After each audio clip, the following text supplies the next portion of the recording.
Hey YouTube, it's Marida from the Nurse Lounge, and today we're going to do something different. I'm actually going to do a two-part video for this. So in the second video, you may not see me looking like this because I'm going to do it on 2 separate days, depending on how I feel today. But we're going to do a video on postpartum. I'm going to do my postpartum lecture that I do when I am teaching nursing students, okay? So what I'm about to do is do part 1 in this video and do part 2 in another video. And I suggest you get you some pencil and paper and take notes. This video is for those of you who you are wanting to know about the postpartum period, what it really is. This is something you would actually get in your lecture if you are in class. However, sometimes we need alternatives in terms of teaching us, in terms of us learning from a different perspective, a different idea. I know personally I've had instructors who I had no idea what they were talking about. So I would go to YouTube and basically watch videos on YouTube regarding that same subject. And for some reason, it just clicks with me when it's a different instructor. So again, this right here is for those of you who are just really interested in postpartum, those of you who are students, those of you who may be transferring into postpartum. And it kind of goes over my postpartum lecture that I have with students that they're actually tested on.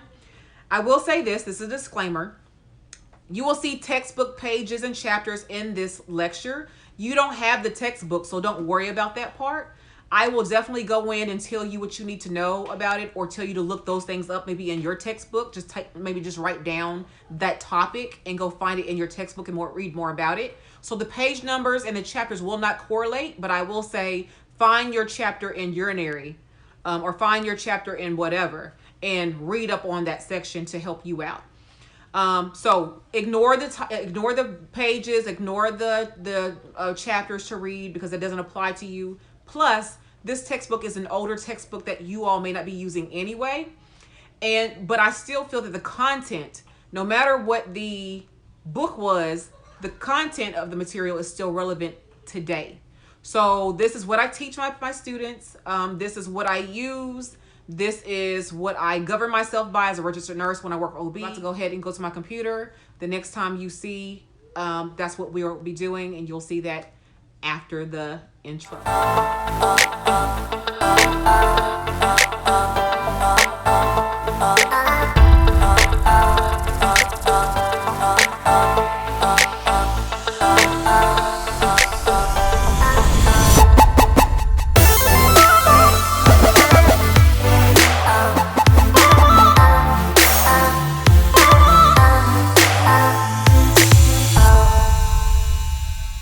I'm back. I forgot to introduce myself.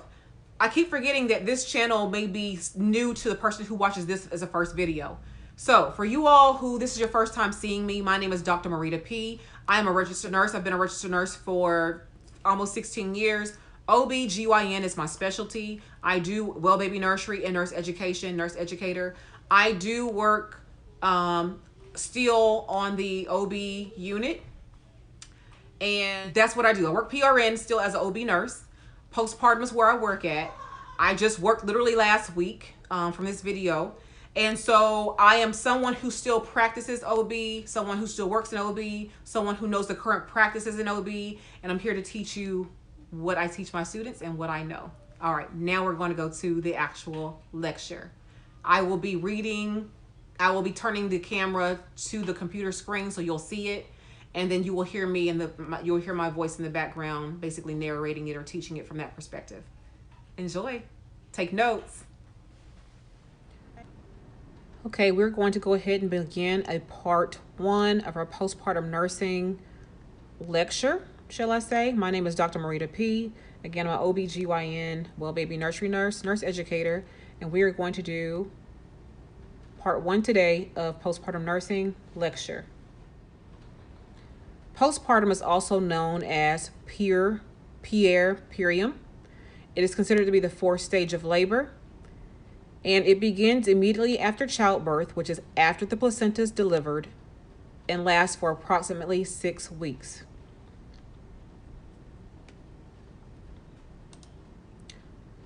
An overview of postpartum is that it's a period of time of physical adjustment, healing, emotional mood swings, and expanding roles. The greatest risk for postpartum complications is within the first 24 hours. Therefore, this is when you typically see your hemorrhages, your blood pressure issues, things like that, fevers and such. It is imperative that we do accurate assessments and for us to have a favorable outcome, meaning that we want to make sure that we minimize any complications that first 24 hours, as that is the greatest risk for time for it to occur. So the postpartum assessment is initiated with the delivery of the placenta, and the nurse begins physical and psychological nursing assessment and instructs the mother on self-care and infant care. This happens while she is still in labor and delivery. And they usually stay in labor and delivery from 1 to 4 hours. It depends on whether she's had a vaginal delivery or C-section. So when you're the postpartum nurse, it's very important to get a very thorough report from labor and delivery nurse prior to receiving the patient. You want to know everything that's going on with her. You want to know about the medications that she's had, that if they gave any. You want to know if she can walk yet. You want to know her history regarding how many babies she's had in the past. You want to know about her drug history. You want to know about her alcohol history.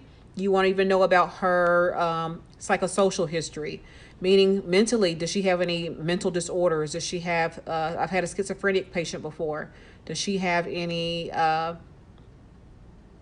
bipolar or depression, or does she have anything like that? If she has for depression, we want to watch for postpartum depression because it can be compounded when the mom already has a history of chronic depression.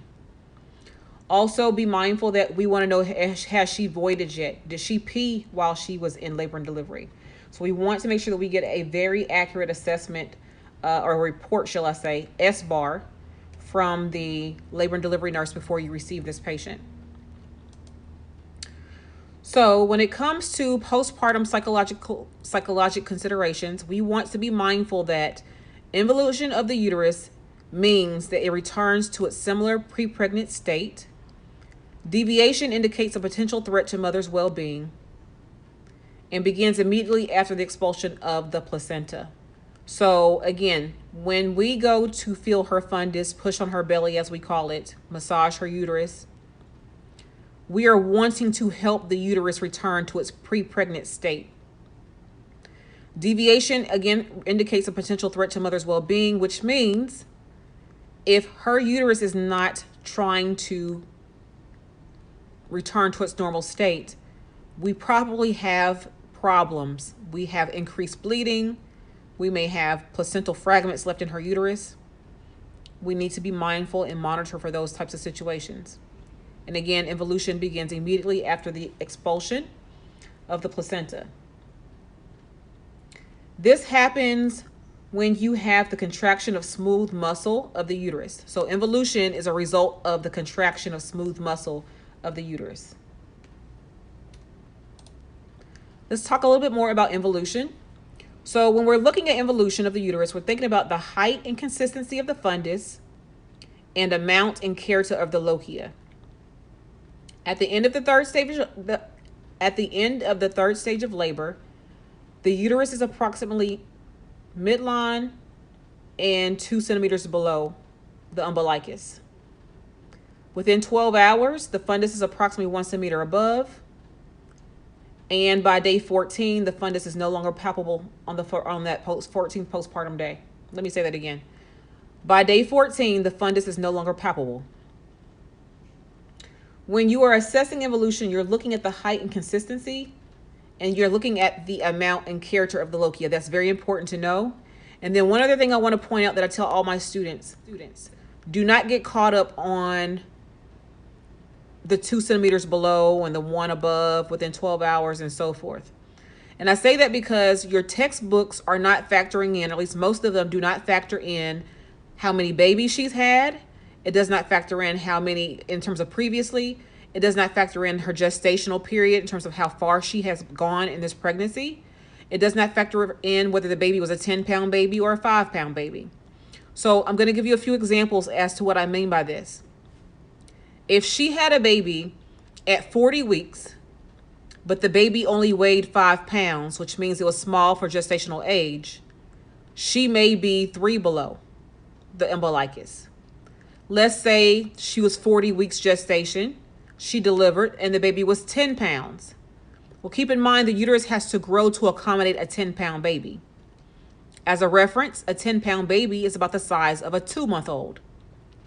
So if your uterus had to grow to accommodate the size of a 10-pound baby, and that is not unheard of to have a 10-pound baby, then your uterus will not, or the fundus will not be 2 centimeters or 2 finger breadths below the umbilicus.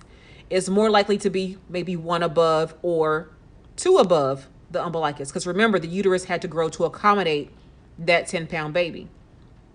On the flip side of that, keep in mind that if she delivered at 20 weeks for some reason, so some reason she could not have her baby at 40, she delivered early, which 20 weeks is not viable, by the way. It means the baby would not make it. But let's say she delivered at 20 weeks or even 22 weeks, or let's just say 24 weeks since 24 weeks is viability. If she delivers at 24 weeks, keep in mind that she probably only has a 1-pound baby. If you deliver at 24 weeks with a 1-pound baby, you are probably going to be at least 3 below the umbilicus, if not even further down below that. So don't get caught up in, well, she is now 12 hours out, so she should be about 1 centimeter above or finger breadth above. Oh, she is now 1 day out, she should be 2 finger breadths below.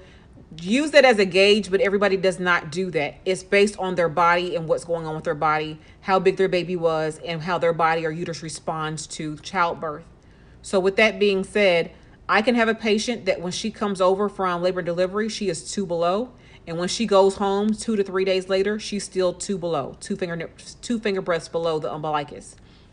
So I don't get caught up in the how many centimeters or how many whatever it is, this many hours out. And I'm telling you this, do not go by this for your own test at your school. I'm just telling you this as a nurse on the floor. Whatever your textbook says is what you put, or whatever your teacher or instructor says is what you put for your test purposes. I'm wanting you to be mindful of those things, so when you actually go into the hospital setting and your patient is 1 day postpartum and she is 2 finger breadths below, and then you go back the next day and she is still 2 finger breadths below, that you understand that that's just how her body is and it's perfectly okay. If you call the physician saying, hey, she's supposed to be at 3 finger breadths below by now, he or she is going to hang up on you. Don't call them about some nonsense like that. If her bleeding is under control, her fundus is firm, I personally am not concerned about where her fundus is per se, whether it be, 1 below, 2 below, 3 below, like that. All right, so then we're going to continue talking about involution.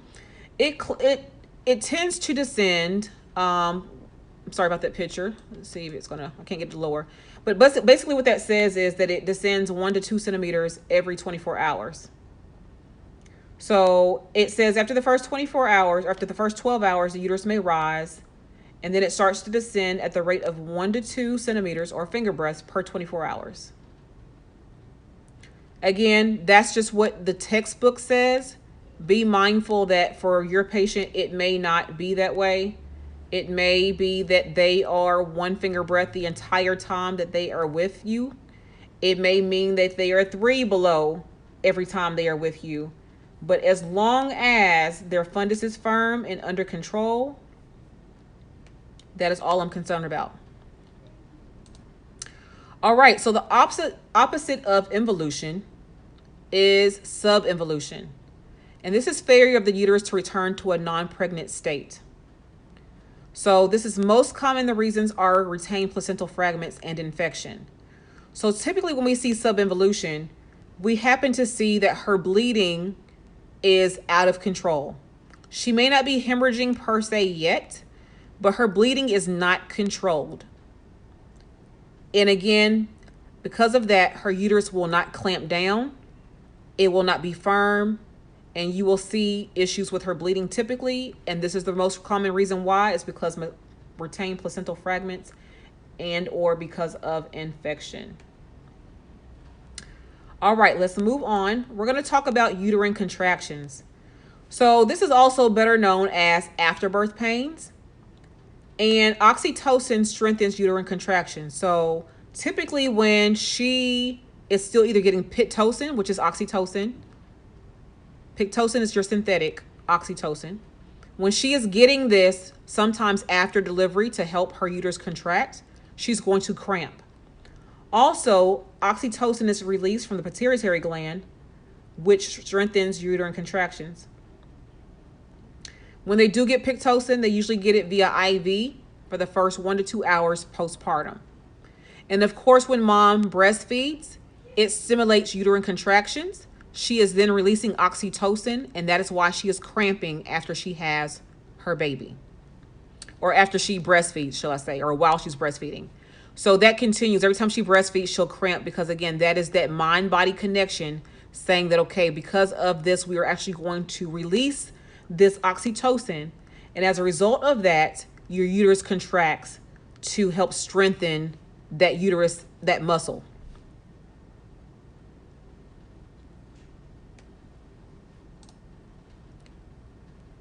We talked about these things a little bit, but the factors that influence or delay normal contractions during involution include infection, a difficult delivery, meaning maybe we had a shoulder dystocia, she had been in labor for 3 days, she's been pushing for 20 hours, things like that, a difficult delivery.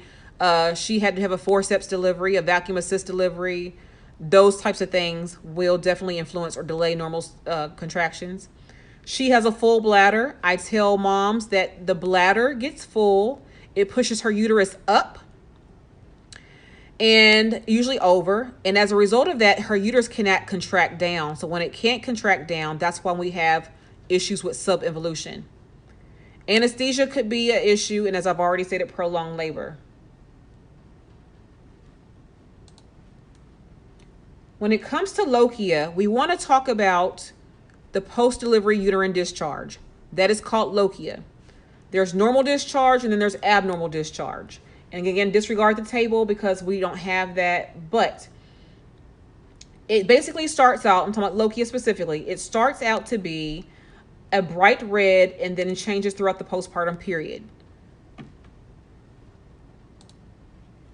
The types of lochia are your Lochia rubra, Lochia Serosa, and Lochia Alba. For the first 2 hours of postpartum, the lochia flow resembles that of a heavy menstrual period. After that, it should steadily decrease. So Lochia rubra, rubra meaning red, is the first 2 to 3 days after delivery. It can be bright red, dark red. Sometimes it has clots, sometimes no clots. Sometimes those clots are round. Sometimes those clots are more linear. You need to be documenting those clots and you need to be documenting the size, shape, those things like that. Be able to use descriptors. The mom, her clot was pea size, quarter size, or if it's linear, it's 1 inch, 2 inch, 1 centimeter, however you measure it. Not that you per se have to get a measuring tape to measure it, but just be able to guesstimate what her bleeding looks like. So if somebody was to read it, they can actually have a visual in their mind about the size of those clots. Having a few clots is normal. When those clots become golf ball, fist size, things like that, we have a problem. Lochia Serosa is on the 3rd or 4th day until the 10th day. It is pinkish or brownish in color. So those of you who may not have had babies before, I typically describe this when it comes to your menstrual period. So if you're a female and you've had obviously a menstrual period in your lifetime, these lochia stages resemble that of your menstrual period. So when you think about your heaviest day of your period, it usually is at the beginning, usually day 1, day 2 of your period. Think about that being Lochia rubra. Depending on how long your period lasts, think about Lochia Serosa being when it's beginning to taper off. So you have that pinkish, brownish color. It's old. You're no longer bleeding heavy anymore. You probably still need to change your pads or tampons or whatever, but you're not having to change it quite as often because of the fact that you are not bleeding as heavy. This is the same as true with the Lochia Serosa. It is that pinkish brownish color. When it comes to Lochia Alba, it is the 10th day after delivery to week 1 or 2. You have fewer blood cells and it becomes more creamy or yellowish. If there's a foul odor detected, you should notify the physician, or they should notify the physician.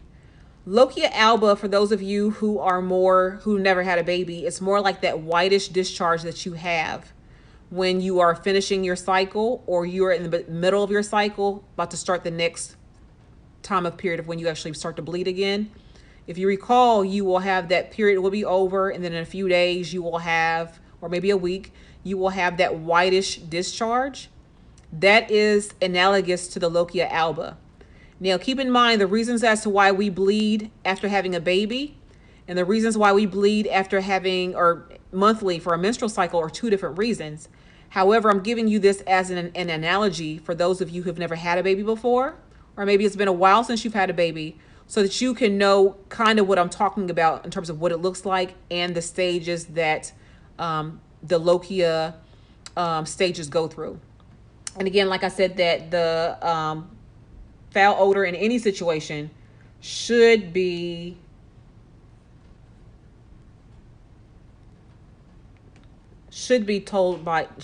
reported to a doctor. Whether this patient has went home, now mind you, by the time they get to Lochia Alba, they're already at home. So you want to talk to your patient about this when you are providing their discharge teaching. So there are certain times in which the Lochia amount will increase. This is not to be confused with hemorrhaging. The 2 times is breastfeeding. So when you breastfeed, you cause the uterus to contract. When the uterus contracts, it's pushing out that blood. So therefore, you will see an increase in bleeding right after breastfeeding. Another time you'll see increase in bleeding is when it's called vaginal pooling. So vaginal pooling is the same as, for those of you who have never had a baby before, but have had menstrual cycles. Vaginal pooling is like when you've been in bed all night long, but then you get up the next morning, and when you stand up, gravity pulls that blood down and you feel that big gush that we don't like to feel. That is vaginal pooling. That means that while you were laying in bed the entire night, that blood was pooling in your vaginal vault. So when you stood up the next morning, it all came gushing down. Again, that is not hemorrhaging. That's just seeing an increased amount, and that's why.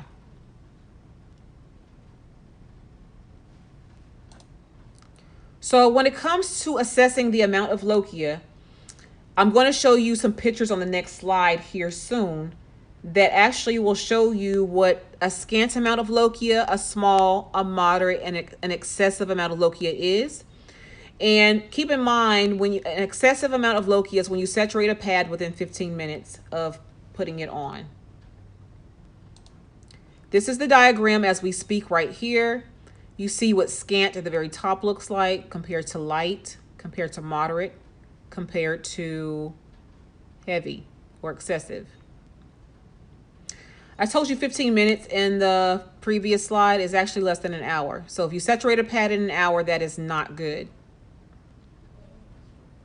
Keep this in mind that these pads are relative to time, which means if I had that very first pad on that said scant, but I had that pad on for an hour, that's still scant. Look at the second pad that says light. If I've had that pad on for 30 minutes, that's light. Look at the third pad that says moderate. If I had that pad on for 30 minutes, that's moderate. But if I had that same pad on for 6 hours, that might be considered light. If I had that same pad on for 12 hours, which mind you, your patient should be changing their pad every 2 to 3 hours.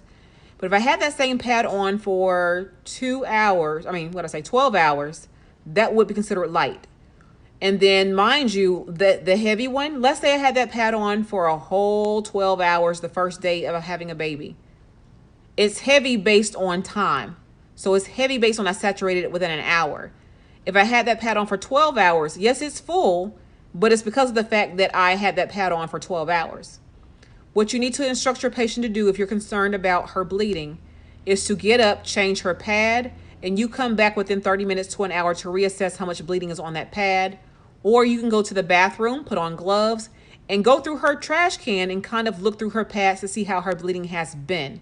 That will give you an indicator of two things. For one, how often she changes her pad, and for two, how really her bleeding is doing.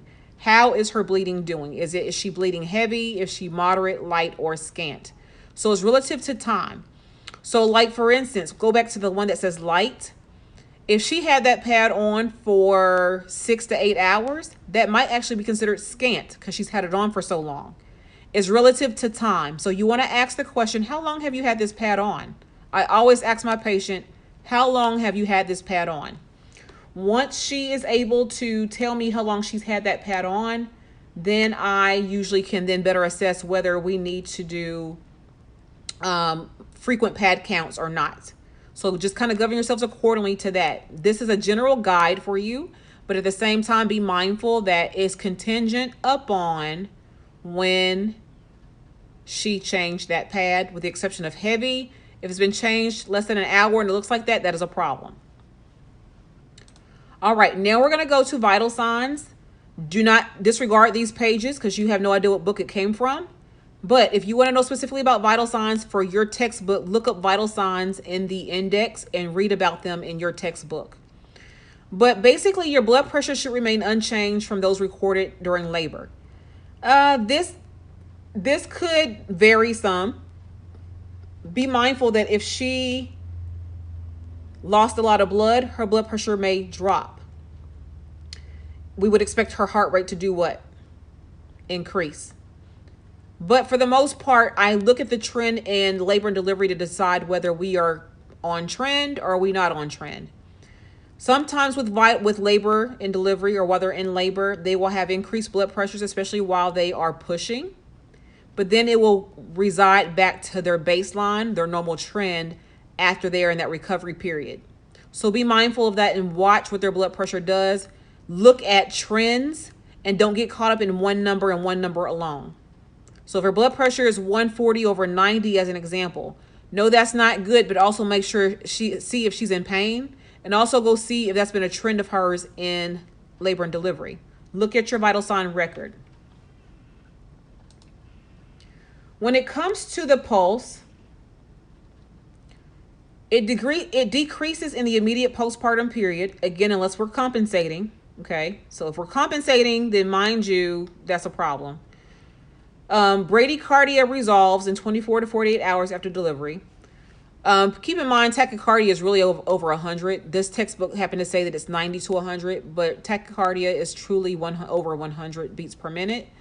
And severe it says it's over 100. For us, we consider severe over 120, but you will have to look at what the doctor's orders say. And this is another thing, like time out for just a minute. This lecture is a general guideline for you. This is not the law. Every doctor, every hospital, unit, facility has their own policies regarding what their parameters are. Learn those parameters when it comes to your patient care. Don't call no doctor about a heart rate of 95. That is normal. Even if your textbook says it, like this book happens to say it, don't call no doctor about that. That is normal. Look at their parameters or their orders, and they will tell you when to call them when there's an issue, type of thing. Respirations will remain within the normal range of 12 to 20, typically. Slightly elevated respirations with pain, excitement, exertion, and excessive blood loss. So you will see those types of things when they are something abnormal going on with the patient.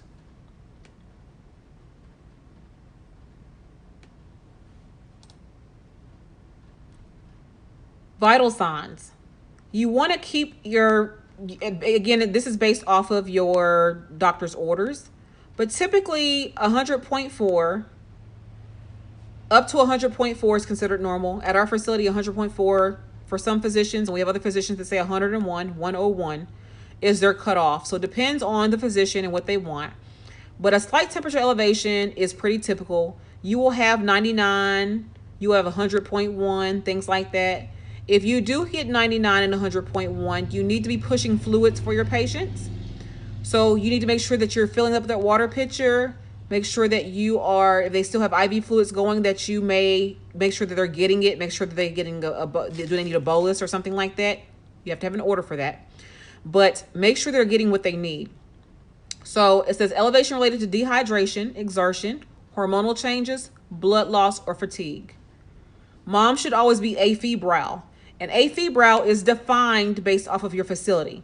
For all practical purposes, we're going to use 100.4 as a general parameter, but you would have to check your guidelines for the facility, the unit, to know what they go by. It says here by day 3 or 4, there may be a slight increase in temperature related to breast engorgement. This is true by day 3 or 4, but her temperature should still not exceed 100.4. And to be honest with you, her temperature should not even get to 100.4. She may be at 99.8 or 99.9 or something like that, but she should not typically get into the 100s.